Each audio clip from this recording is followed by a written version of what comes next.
Господја Димова, какви се реакциите во Брисел по однос на ситуацијата во Македонија? Значи, вака ние сме многу задоволни од посетата во Брисел. Семинарот беше интересен. Дојде различни констатации, нели, некои од нив беа очекувани, некои од нив не беа очекувани. Во секој случај не се како известувањето, нели, од страна на Нонковиќ, кој што беше таму точно, овај пат беше таму и известуваше барем кога беше таму. Меѓутоа се има чувство дека бевме на различен семинар кога известуван. Значи, точно е дека некои од европските пратеници зборуваа за битноста и важноста на опозицијата, дека таа треба да биде во собрание и дека бојкотот не е популарен механизам. Меѓутоа, она што Боба Нонковиќ заборува да извести е дека сите тие поединечно кажа една друга работа. Кажа колку се битни правилата. Кажа дека владите, например, ги измислуваат дека во државите имаат уставни судови и дека и политичките играчи ја пренесуваат нивната надлежност на уставните судови за да ги чуваат токму тие правила. И дека правилата се тука за да ограничуваат слободата на власта, не на опозицијата. И дека ако вие немате таков систем каде што меѓу себе различните власти нели се контролираат и ако немате checks and balances, нели они што ги нарекуваме во општеството, тогаш вие немате систем кој што е практично произведува значи демократија.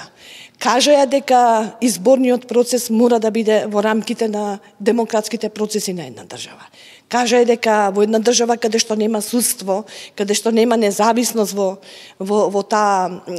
судството, тогаш не може да зборувате ни за демократски избори. Значи сите овие работи згодно нашите известувачи, пропагандисти си ги спуштија од бриселскиот престој, меѓутоа мислам дека се исклучително битни. Ние бевме таму и чувството што јас го носам со себе дека добивме поддршка. Мислам дека никој во Брисел денеска не живее во заблуда дека во Македонија може да се случи каков бил обид без реално да се навлезе длабоко во корените на причината зашто Македонија дошла тука. Не може да се дискутира за овие два случаи без да се навлезе во содржината на за кое што се дискутира. Медиумите соопштија дека европратениците од опозицијата кај нас побарале да се вклучи во парламентарен диалог. Дали има нешто кое што европратениците го забележаа на представниците на власта во Брисел? Да, за жал да. И да бидам искрена, малку и се срамевме.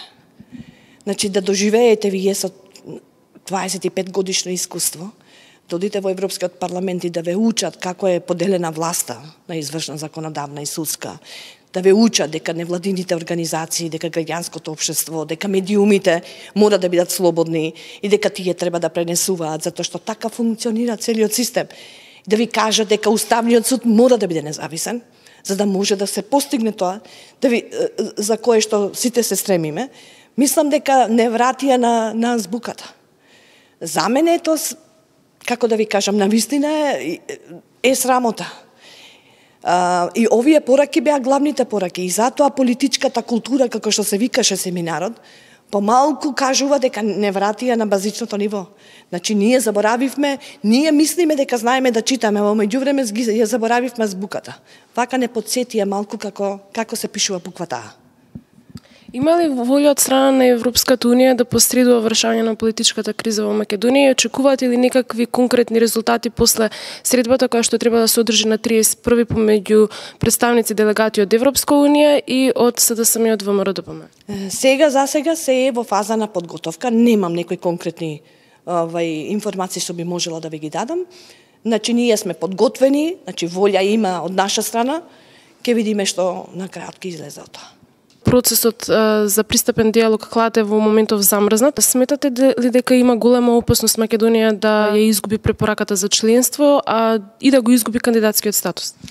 До сега во историјата на проширувањето немало случај кога некоја држава е изгубила кандидатски статус. Армама, ова го кажувам сосема свесна, дека во Европска унија сепак може да се случи нешто иако го немала претходно како процедура. Ако до вчера можев да кажам дека тоа малку е веројатно дека ќе се случи, сега е малку различно. Зошто? Затоа што се промени процесот на следење на проширувањето. Ако се сеќавате, лани добивме стратегија за проширување, во која што квалитетно се смени процесот на проширување.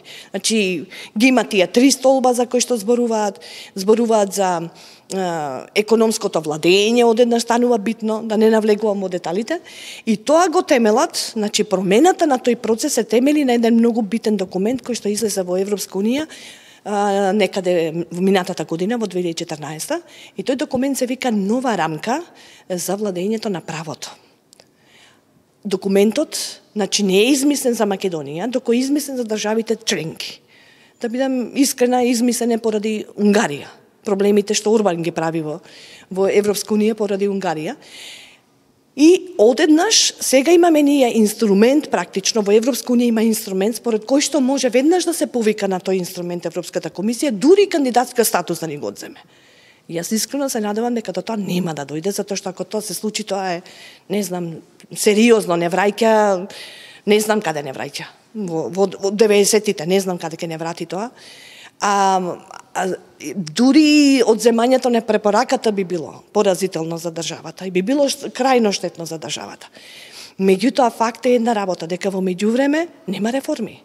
Значи, во меѓувреме се што се случува во оваа држава е задолжувањето што и понатаму продолжува, за да се мора да се исплатат месечните врски, да се делат плати, и реформа практично никаква нема.